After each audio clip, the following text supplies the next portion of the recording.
kapag sinabing araw ng mga puso, hindi mawawala dyan, siyempre ang pagregalo ng mga bulaklak. Kaya ito, alamin natin ang presyuhan sa Dangwa sa Maynila na kilalang bagsakan ng mga bulaklak. Nakatutok doon live si Mari Zumali. Mari.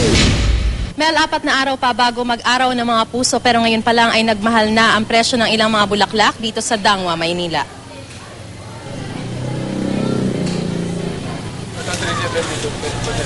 ₱50 ang itinaas ng mga rosas na patok tuwing Valentine's Day. Ang dating ₱200 kada 2 dosenang rosas, ₱250 na ngayon. Mas mahal ang mga long stem na nasa ₱450 kada 2 dosena mula sa dating ₱400. Ang Holland tulips mula 100 nasa 150 per stem na. Ang Ecuadorian roses naman, 250 per stem na mula sa dating 150. Ang artificial rose nasa 50 kada stem. ₱20 naman ang iminahal ng gerbera, carnation, sunflower at stargazer. Ang lilyo mula 120 nasa 150 per stem na ngayon. Nananatili naman ang presyo ng Japanese moms at Callia lily. Kasi ang supplier silang unang nagtaas bago yung retailer.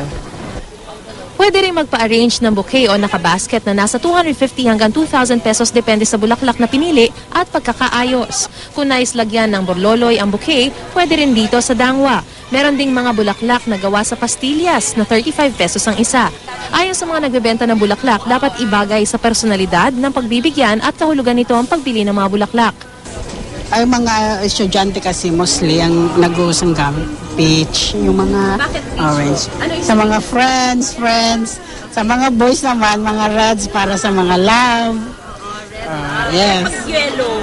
Sa mga misis. Naabutan namin si Justin na abalang-abala sa pamimili ng mga bulaklak para raw sa kanyang nililigawan. Arlene Lau, will you be my girlfriend? Ang grupo ng kalalakihang ito namili ng mga bulaklak para sa mga kaklase. Sign of gratitude, tsaka just parang telling them na na-appreciate namin sila. Pero ang Valentine's, hindi naman daw kailangan para sa mga may nobyo o asawa lamang. I want to show my love for my mother.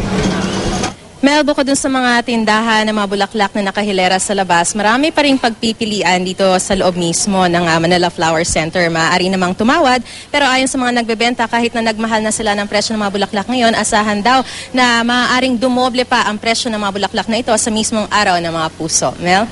Maraming salamat sa iyo. Happy Valentine, ha? Mariz Umali. Happy Valentine's din, Mel. Thank you.